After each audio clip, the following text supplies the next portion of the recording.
Hello, everybody. It's Raina from Garden District Bookshop again, and welcome to Virtual Happy Hour. Just want to thank you for joining me once again.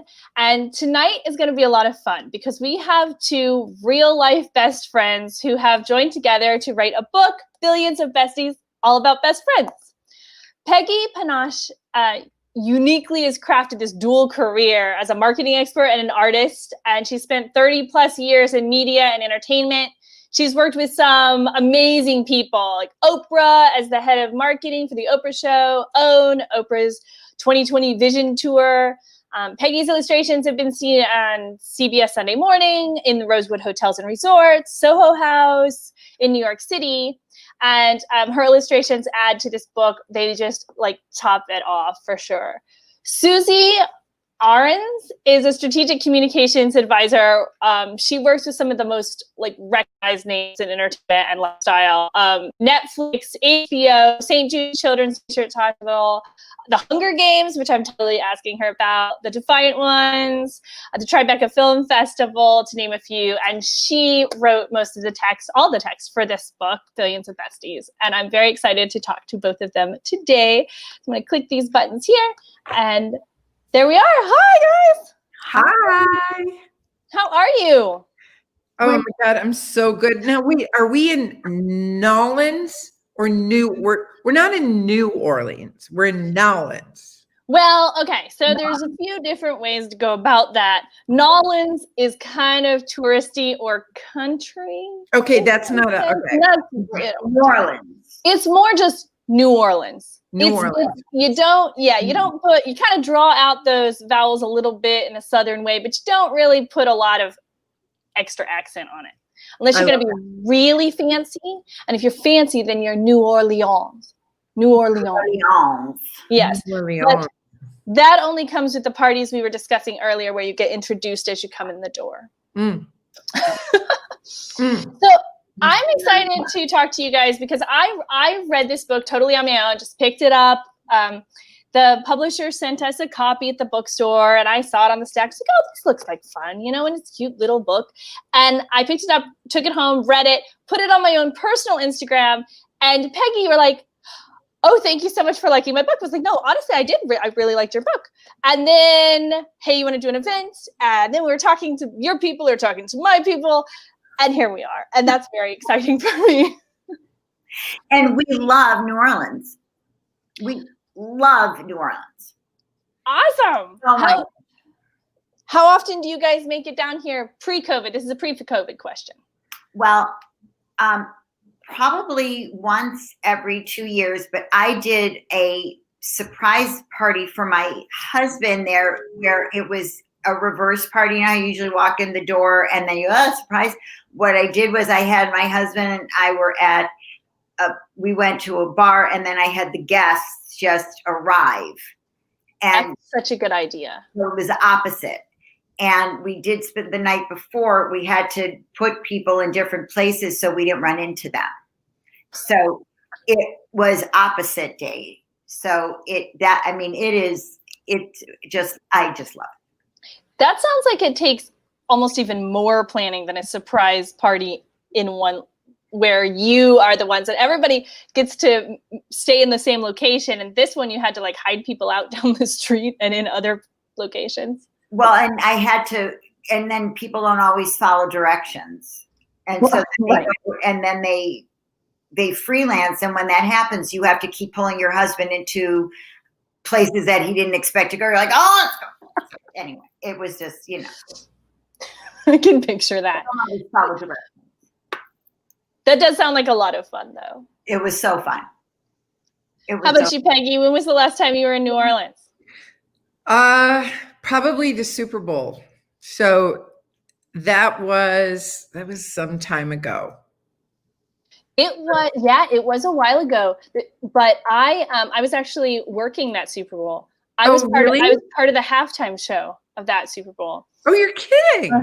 I helped to move the stage pieces, like part of the stage crew. Oh, did he produce that halftime show? Yeah, that was so much fun. I've done crew for different things, and that was one of I think it's a highlight because there's so many people that come together. And when you first start, like 5-6 weeks out, you're moving these stage pieces and it takes hours and you're like, there's no way there's no way we're going to make it.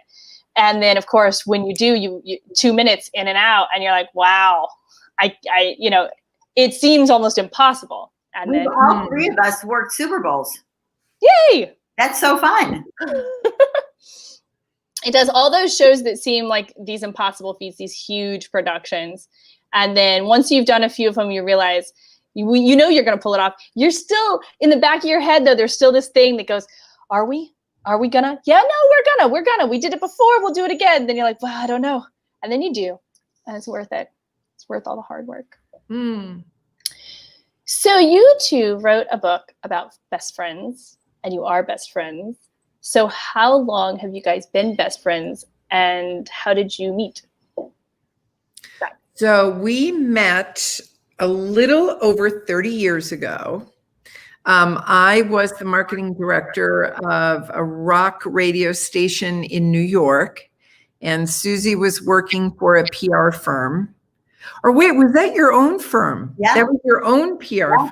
That was Werner Arons. And she came up to the station, which was on Madison Avenue and 57th Street in New York City, and to meet with us about the station potentially being a sponsor for the Toyota Comedy Festival. Was it Toyota then? Yeah. And so, it's a rock radio station. The place is, so we had, it's in this dark conference room. And Susie and I were the only women. And, she, how when you meet somebody and you kind of feel their energy and it's like, oh yeah, you know what? I want to know this person. I like this person.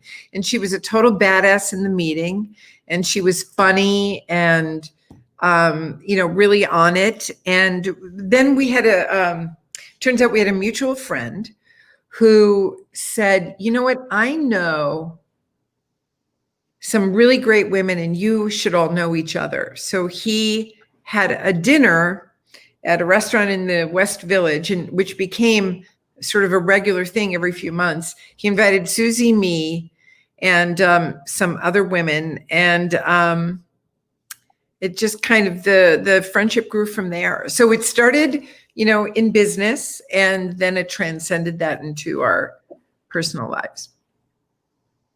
I love how you describe, there's some people that you meet and you just know. You just sort of know. And sometimes that happens and you hope, oh, I hope this works out. Like, I hope this isn't just, how do I get this to work past this business meeting? And those things fall together. Yeah. And you know what? It was intuitive. Like, it just happened. There wasn't even a thought process. It was like, bingo. And what made you decide to then collaborate writing this book? It was last summer, so in July, and I lived in Brooklyn. I was driving out to Susie's house to hang at her pool, and what? Sorry. I said, you have a pool, you're gonna get friends come over. Yep. Yeah, and by the way, you want an invitation to Susie Arons' pool because it's great. It's just like, oh my God, it's heavenly. And I was listening to an interview on NPR with Beanie Feldstein. She was promoting Booksmart, and she was talking about friendships that she studied for the part. And I started thinking about friendship, like I was thinking about that. I thought, wow, friendships, Thelma and Louise, Rhoda and Mary, there's millions of them, there are billions of them. I got to Susie's and I walked into her house like mid-sentence. And that's sort of how we, wherever we meet up, it's always like it's Susie, but we're always mid-sentence. And I said, Susie, what do you think about that? I was just saying besties, best friends, billions of besties, and just kind of took from there. And when Peggy's in mid-thought, you just kind of get on the train, that is just what happens. You just ride that train. And so she was talking, and I'm like, wow, and you just like, oh, okay, I got it. And I grabbed a legal pad and a pen, and we just started writing down pairs of friends. And it was like, oh my God, Tina Fey and Amy Poehler and Beyonce and Kelly. And we just started writing, and we went down to the pool, and my husband had not opened the pool. He got distracted with a project, and which was highly annoying. But we fortunately were occupied with our lists, and we just started writing our lists, and next page. And it was really fun. It was so fun. It's like we were playing a game. And it was like, oh my gosh, we have to go into like other in history, and then artists, Mick Jagger and Keith, and Stella McCartney, and like we were just like going everywhere. And then what happened was Peggy said we talked to our friends, like ask friends and family, and who are best friends, think about it. But what we also said was it was really important that things were really positive and fun and light, and we kept this, and it was through the entire process. There were this North Star of positivity, and that was really important because we wanted to make sure we had that magic. What was that zazz? The alchemy and the wink. And so when we asked our friends, like, who would you put on the list? And people were so cool because they came back with, what their ideas were, and they were in every category, including food. It didn't stop. And it was style makers and change makers and, Hollywood and real and unreal. And so it was really a fun thing. But the foundation was, it was love, it was fun, it was joyful, and it was all positive. And that was the through line. And that definitely bears out in this book. I think I've said it a few times to people, like, this is one of the books this year that just put a smile on my face. Like, it's just, it was just a happy, positive book. And there's goals, like friendship goals, life goals even, and so this book, right, I'm going to show the cover again, because I genuinely, if you need a smile, this is a great book. And you guys said you were writing it last summer. Yeah. No, well, we actually we thought of it. Thought of it. I started working on it last fall. So I was working with a team of amazing people, about to start a 9-city arena tour with Oprah in January. And Susie was making a huge transition and became president of this big Hollywood PR firm. So we were both doing these full-time jobs and then doing this on the side. So, on airplanes and hotel rooms. And then really a lot of it during COVID. So I illustrate a lot of the work when the tour finished up beginning of March, and then COVID hit. And that's when we not only finished the creating the book, but also the production part of the book. So working with the art directors and laying out the book and, working through that whole production process.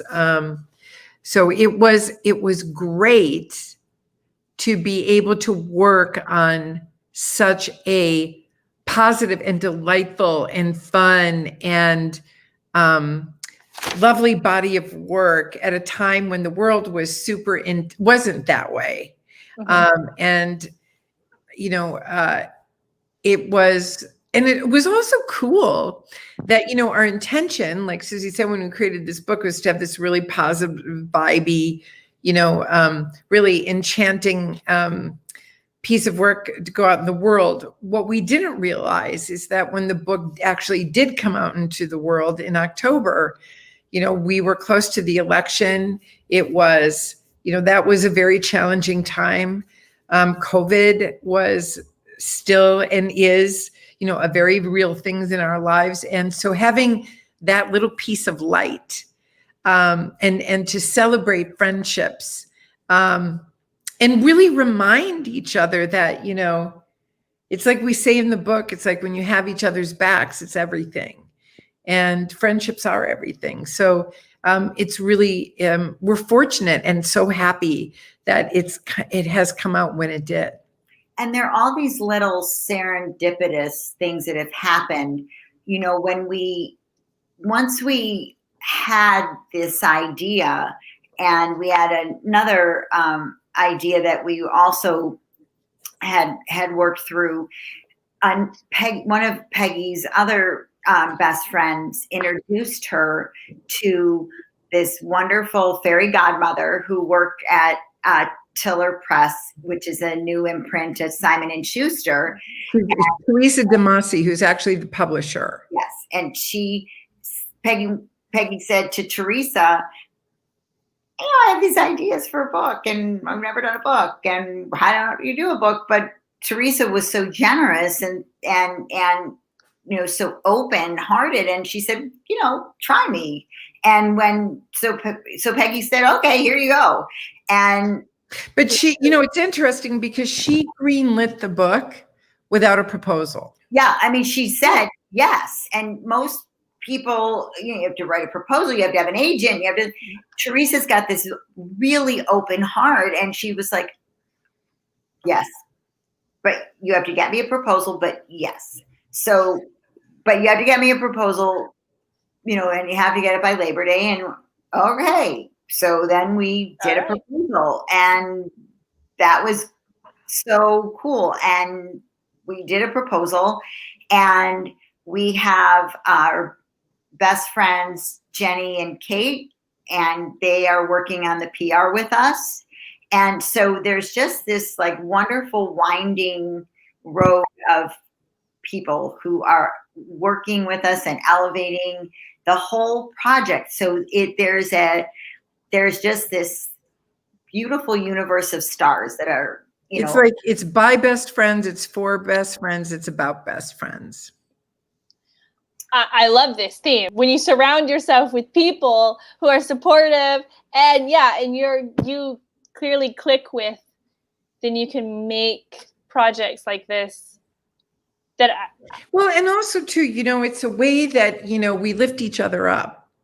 And I think that we're fortunate in that, you know, there are a lot of great women in this process who have, you know, our editors were women, our publishers a woman, but, you know, they were really generous in guiding us through how it actually works to, you know, put a book together. So, and also, you know what, we were in a place too where we really wanted to challenge ourselves. I've been illustrating for about 3 years. So this is, you know, pretty new for me. Susie had never written a book before, although she's written, you know, pages of, you know, PR strategies and campaigns. And, but you know, this was a departure for both of us. So it was also very rewarding to be able to push ourselves creatively and find this muscle and then really exercise it. I was saying this the other day that, you know, you know who Liz Gilbert is? Elizabeth Gilbert. Yeah. And, you know, she says creativity is flying all over the place. It's just looking for a vessel to come out. And that's what I truly believe that was the case here, that this Billions of Besties was flying around the universe. It was just looking for a play, you know, for people to come out. What made you guys pick fictional and nonfictional friends to go kind of seamlessly in the book? Like, you don't relegate fictional characters to one little section or anything like that. They work seamlessly together. What made you make that choice, I guess? I think that when we thought about the characters and the people that resonated both with us and with the people around us, it is seamless. And there are, when you look at a Thelma and Louise, there are seminal moments in your life that Thelma and Louise was important at a certain moment in our lives. And that was important. When friends, children think of Peppa and Susie Sheep. And I actually got a note today from a friend who bought the book. And he said, a friend of mine is a director, and he said, I just got the book. I was flipping through the pages. Peppa and Susie are very important in my life right now because he has a 4-year-old daughter. And it was actually a little girl. So, and it was the daughter of a friend. Who I had done a commission and actually drew her with Peppa Pig and Susie Sheep. And so for us, we wouldn't know Peppa Pig and Susie Sheep. I actually watched the show. It's sort of like, it's hilarious, actually. And when I was doing the research, that is a tough crowd. Yeah, that 3 to 6-year-old set, it does not mess around. Exactly. And let me tell you something, that Peppa and Susie, that whole group, they do not suffer fools. But I think the other thing too with the fictional characters, like Frankie and Grace, and for me, Mary Tyler Moore, like, she was a working woman, a single on her own. And, I thought that was amazing. It's like, that's what I want. Yeah. And so I think that there's a way too in which these wonderful fictional characters, there was a way that I could see myself in them. And so that too made it very, it just felt right to weave a lot of these characters in the books because they're so meaningful. Even, if you look at the characters in The Help. Yeah. I feel like some of the fictional characters too feel more relatable in a way, like Steven Spielberg and Tom Hanks, amazing guys, like, their work, all of this, but they're celebrities. They're this high level of celebrity that the common man doesn't feel like they can, there could be something that draws them together that I couldn't attain. But then when you bring it down to these, when there's these fictional characters that feel more relatable to us, they just live in an apartment next door, they just work at a coffee shop, they just do these things that feel more real to us. I feel like that made it more attainable as a friendship. Right. That seems we were talking about the other night that the characters of Christina Yang and Meredith Grey are the character of Meredith Grey is in Grey's Anatomy. Ellen Pompeo, as the actress, was not paid the same amount of money as Patrick Dempsey until Patrick Dempsey left. So the title of the show is Grey's Anatomy. She didn't get pay parity until the cute guy left. It was ridiculous. So, we can relate to female doctors. They're wonderful role models. But just think about that. If she said, I've had it with you, you're not paying me the same. Now what are they going to call the show? Right. So it was just, it wasn't, we never talked about like, oh, we can't have, because that's who we relate to. That's who we grew up with. That was what was important. And I noticed in reading the book too, you guys do have a lot of strong females in this book, a lot of strong female friendships in the book. And I couldn't help but think that was on purpose. Like there's not a strict, male to female balance in this book, which I don't have any problem with. I loved reading about these amazing, strong women. But I wonder, was that a conscious choice, or was that just the list you kind of ended up with once you were writing it all down? I think, everything that we did in the book was very intentional. I think that, when we go back to when we sat down and started writing the list, and when we looked at, and again, it was a very natural evolution, so, even with Oprah and Gail and Tina Fey and Amy Poehler and Beyonce and Kelly Rowland and, Ariana Grande and Miley Cyrus, like they just, it flowed, in the same way that Spike Lee and Samuel L. Jackson and David Bowie and Lou Reed and, Nelson Mandela and Bishop Desmond Tutu did. So I think that yes, there are a lot of strong women. The men in the book are equally as strong, and the men and women combinations are super strong as well. So I think that we were certainly influenced and informed and revere the strong women that are in the book. And they certainly impacted my life personally and professionally. But I also think that the men did too, the men that we have. And also, the cartoons, food.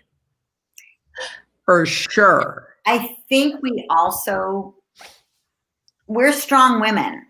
And I think that we did, in making that conscious effort, we naturally gravitate to strong people. And so I think, and we have, both Peggy and I have strong moral compasses. And I think that we select our friends, whether they are in our book or in real life, with people with strong moral compasses. So if the book reflects our friends. And so I think that we didn't put people in the book that we did not want to spend time with in real life. And so that's something that, even when people said, "Oh, well, what about so-and-so? What about," if we didn't want to hang with them, they weren't going in the book. I think that's a good rule of thumb. Would we want to hang out with these people? No. Okay. Yeah. Then why give them page time? Why give them time, in your notebook? Don't worry. Don't waste your time on it, for sure. Yeah. And in doing the research and in doing the drawing, I mean, Peggy spent so much time with each one of these illustrations are hand drawn. Who wants to spend all that time drawing somebody that you don't want to hang with? She was hanging with them. So how did you guys really, how did the process work? So, because you're writing the text, Susie, and you're doing the illustrations, and you described that you're kind of doing it on the road while you're doing, you started this process. Did you do illustrations first and then text? Are you doing them side by side? Are you doing them like just emailing each other random things and seeing what sticks? So we had laid out the book. So we knew, we knew what the chapters were. We knew what was in each chapter. And what our editor would have loved is if we would have delivered, chapter 1 in its entirety first, and we did not do that. So, we sort of parallel pathed, but, kind of just ran with it. So I would draw people that I was feeling that day, and Susie was kind of doing the same thing with writing. So, I would, draw a bunch, say, hey, check these out. She would write a bunch, check these out. And 99% of the time, we were completely aligned with what I was drawing and what she was writing. There was only really one instance where they didn't align. And because we were up against a deadline, we that one didn't make the book. But so it wasn't, it was a very, funny. And that does demonstrate how in sync we were with this, meaning like there was a lot of alignment, and we didn't even realize it was very subconscious. Because you were like, oh my God, the queen and the corgis, and you got it. Look what it is. And Peggy, the drawing of the queen and the corgis, like, oh, that's perfect. Yeah, and even when, the selections that I made, like with Lizzo, I follow her on Instagram. I would go through and look at some. It's like, oh yeah, I want to draw her in that red leather bustier, or with Prince, when I was doing the research on like what, what I wanted, what I wanted to bring to life, it was that iconic Super Bowl that he did, Purple Rain, when it was just pouring rain. And I wanted him wearing that. So it was, like I said, our editor was like so over us. Very, very, very, very patient. Very so patient. And she was so patient. She's like, it would be so nice if, like, chapter 2 would, if you just could do chapter 2, that would be so great. I'm like, oh, that really? Because I did 3 in chapter 7, and I'm going to send you 2 from chapter 9 and 3 in 3 chapters. Is that what you meant? And she would just say, yes, that's exactly right. Thank you. Oh my gosh. I can't imagine that she normally gets people sending like, chapter 20 along with chapter 2. And then here's a little bit from chapter maybe 17. I don't know. See what you think about it. And I don't think it ever bothered her when we would then say, well, remember how we had so-and-so in this we kind of moved them because they're a bit of a style maker and a little bit of an artiste. So we just switched them. Is that a problem? But but she was gracious and also gave us a lot of creative room to bring this to life, and also allowed us to have fun with it. Yeah. When a book like this allows for that, because once you get the outline and they know what you're going for, okay, and they know, your credentials, the two of you, your writing and your illustrations, they know who you are.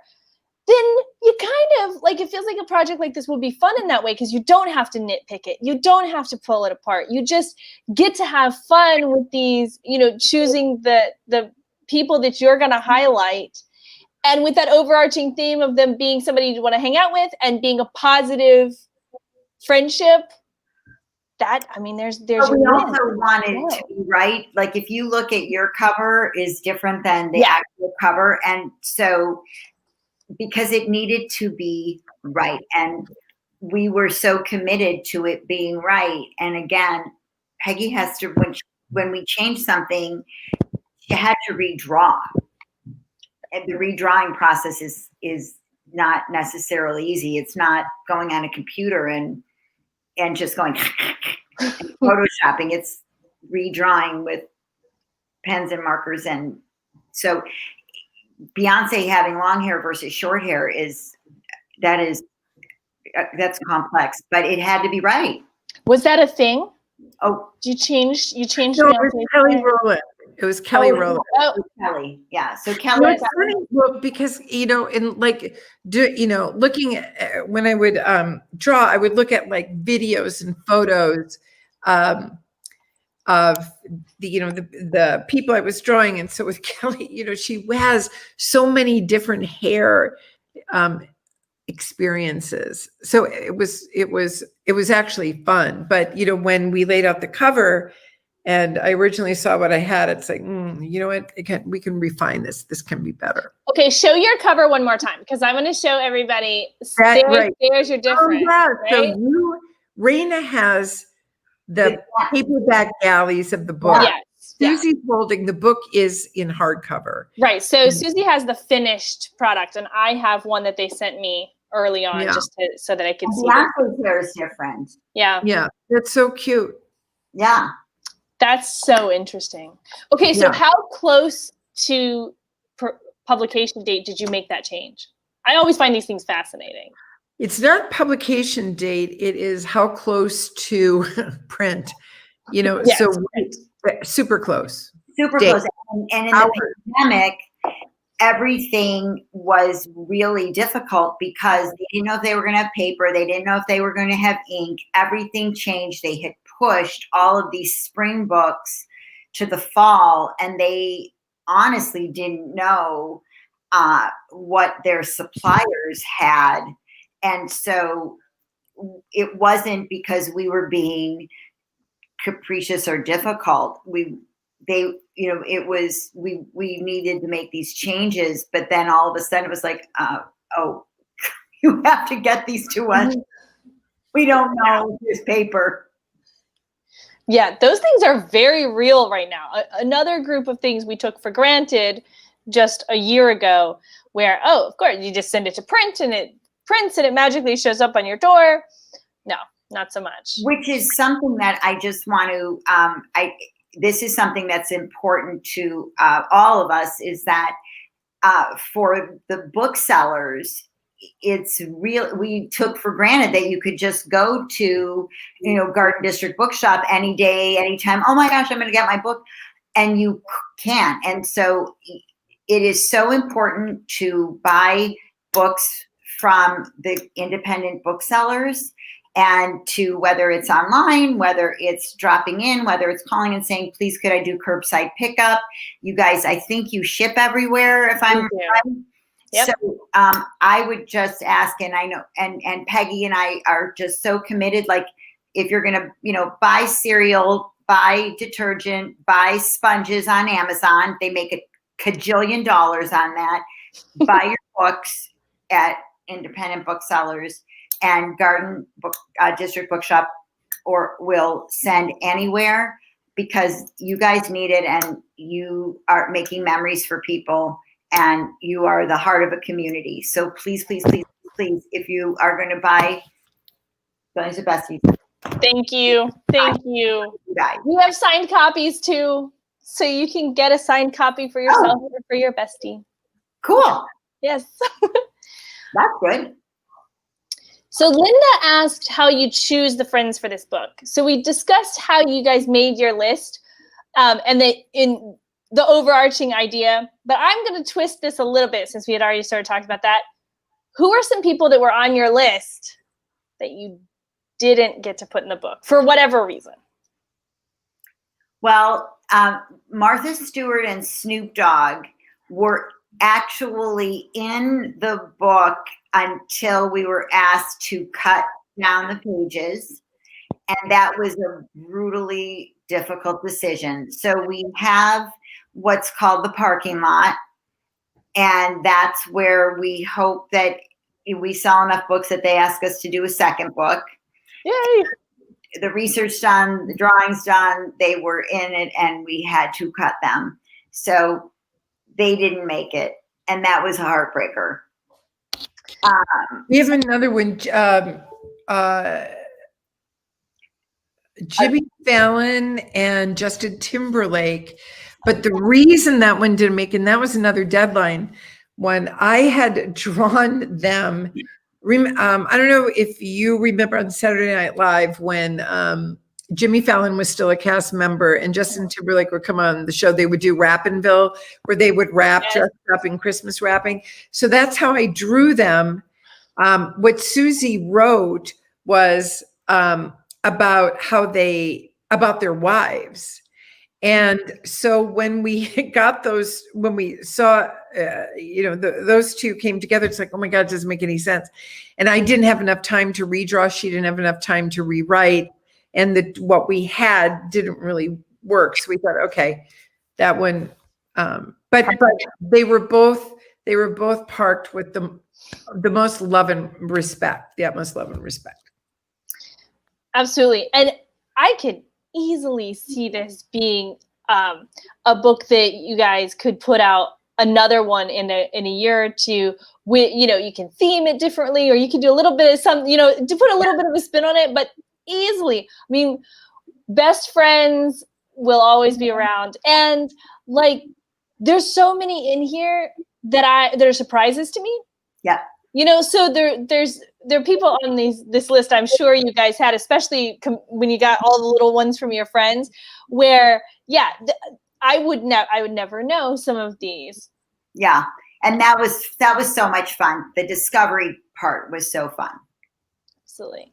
Yeah. Hope, thank you for tuning in again. Hope is one of our customers that she tunes in almost every week. Oh, So yes, the fact that Snoop Dogg and Martha Stewart are friends is baffling in a lot of ways. But I was thinking about this not too long ago. They're both amazing business people.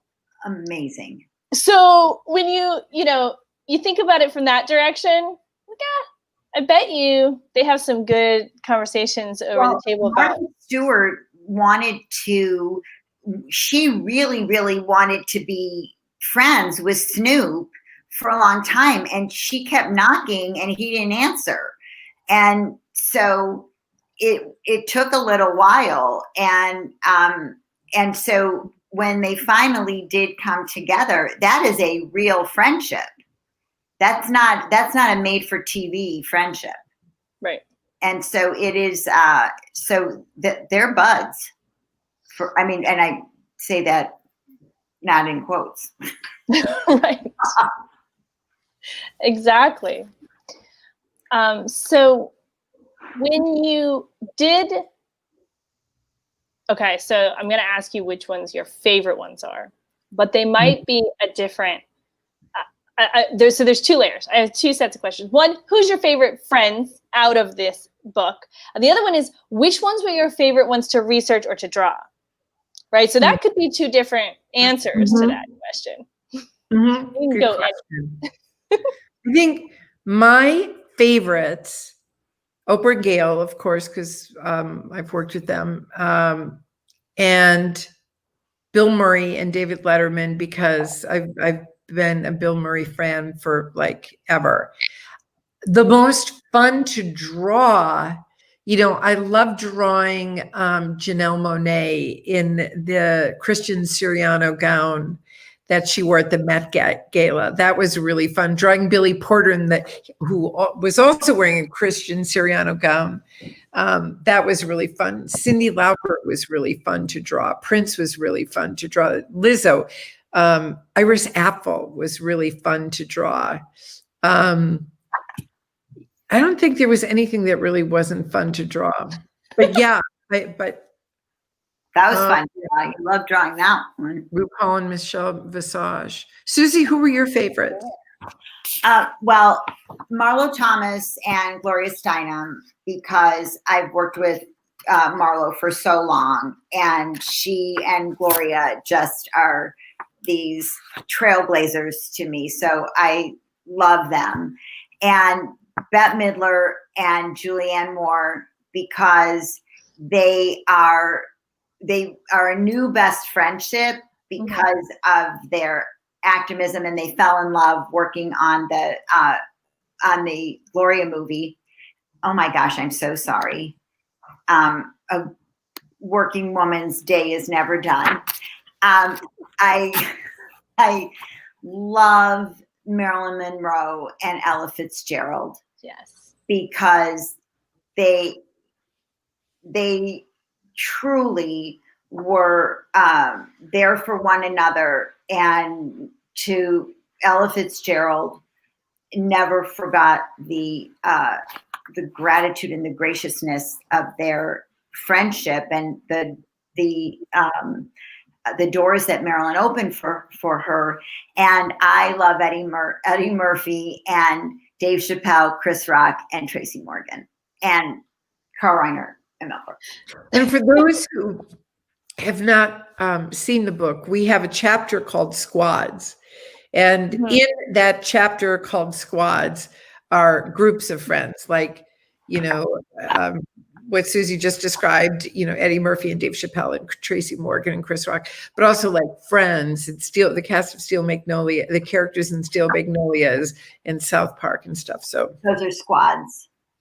Yeah. I just love showing off your illustrations, because I'm just so proud that I got to write the words.